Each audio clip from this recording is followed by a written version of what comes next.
this is your standing wall stretch routine. First stretch is going to be pecs. So you can lift your right arm, place it against the wall. Your elbow should be at your shoulder level. From here, we're going to walk the feet around a clock to the left as we push the shoulder to the right. And hold that for about 30 seconds. This movement stretches your chest muscles and the muscles of your upper back. It's important to keep your abs tight so that you are not arching your lower back as you do it. And you can switch. Elbow against wall, so now we'll do left, walking the feet around to the right, pushing the left shoulder forward a bit. Make sure that you're taking deep breaths while you hold the stretches, and that your fingertips continue to point straight up. If your arm is tight, they'll tend to want to wing in, but you want to do your best to keep them totally vertical. Now we'll do the same stretch, but elbow up higher. So elbow is going to be just about straight above your body.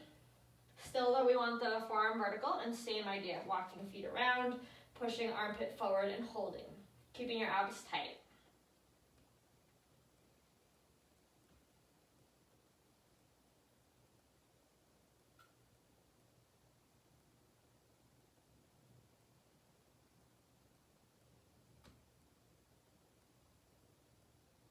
All right, other side.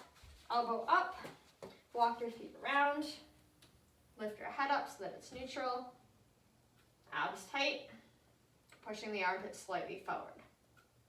This exercise stretches the pec minor, whereas the one before this did the pec major, so two different parts of your chest muscles are being stretched here.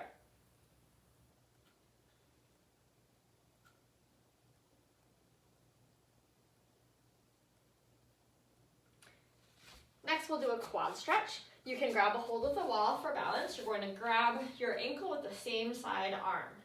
Now, I'm squeezing my butt and trying to pull my heel closer to my hips as I hold this. This is stretching your quadricep and your hip flexor.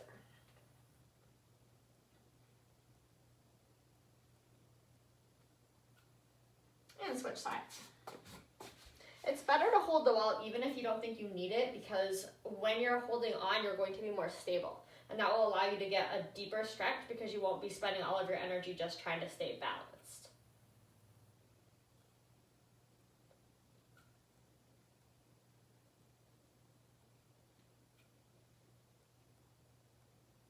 For some people, this will also stretch their shoulder, which is fine. If it stretches it, that means it needs it. Now we'll do another quad stretch, but this time we're going to hold with the opposite hand. So I'm holding onto the wall with my right, I'm kicking my right foot up into my left hand. So now I am holding with my opposite hand. This one is going to get a little bit deeper in your hip at a muscle called the psoas.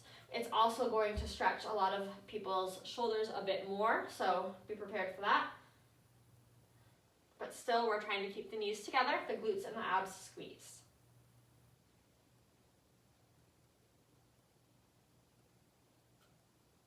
"30 seconds about here, and then we can switch.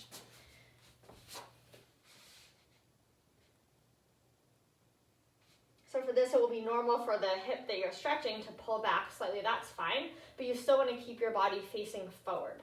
So if my hip bones are like two headlights, it's okay for that left hip to be twisted, but my chest and face should be still straight forward. So what it would look like if you weren't doing that is you would be here and you would be turned away from that bottom leg. All right, so the next one that we'll do is a hip to wall stretch. So what you can do is stand with your right hand against the wall. You're about 8 inches away from the wall. You're going to cross your far foot over the close foot. So for me, it's left over the right here, and then I'm going to push my hip to the wall. Now when I do that, I want to make sure that I'm not leaning forward, which nobody really would lean backwards, but you should be neutral is the idea. So neutral body as I'm pushing my hip toward that wall. This one gets a muscle on the side of your hip that can get really tight if we sit a lot or walk a lot. And about 30 seconds there is good. And spin it around, so now I'm holding with my left, I'm crossing my right foot over, and I'm pushing my left hip toward the wall. Go ahead and allow your neck to hang away from the wall so your body ends up being in a C shape. it just gives you a little neck stretch as well.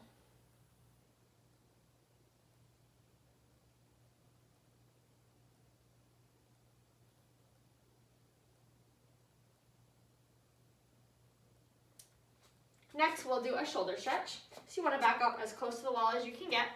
Then you're going to bring one arm across your body, holding it on the forearm. So you're between the elbow and the wrist, thumb is up.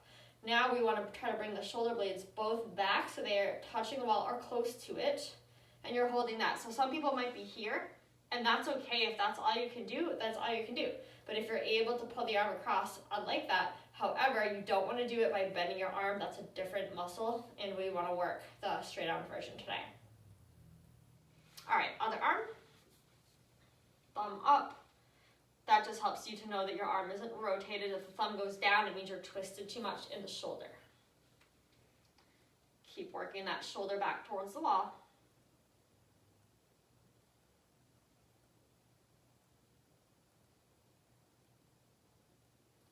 About 30 seconds there. And then the last one will be calf. So what you can do here is you can put your toes up against the wall, and then I'd like you to bend your knee.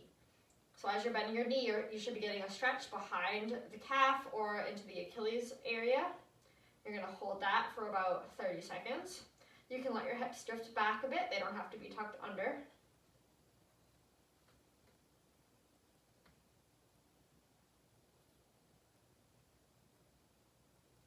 Another side. Usually about 3 inches up on the wall is a good place for an average size foot. If your foot's a little bit bigger, you might need to be a couple inches more, but whatever it takes to form that angle of your ankle so that you're getting that nice calf and Achilles stretch will be perfect.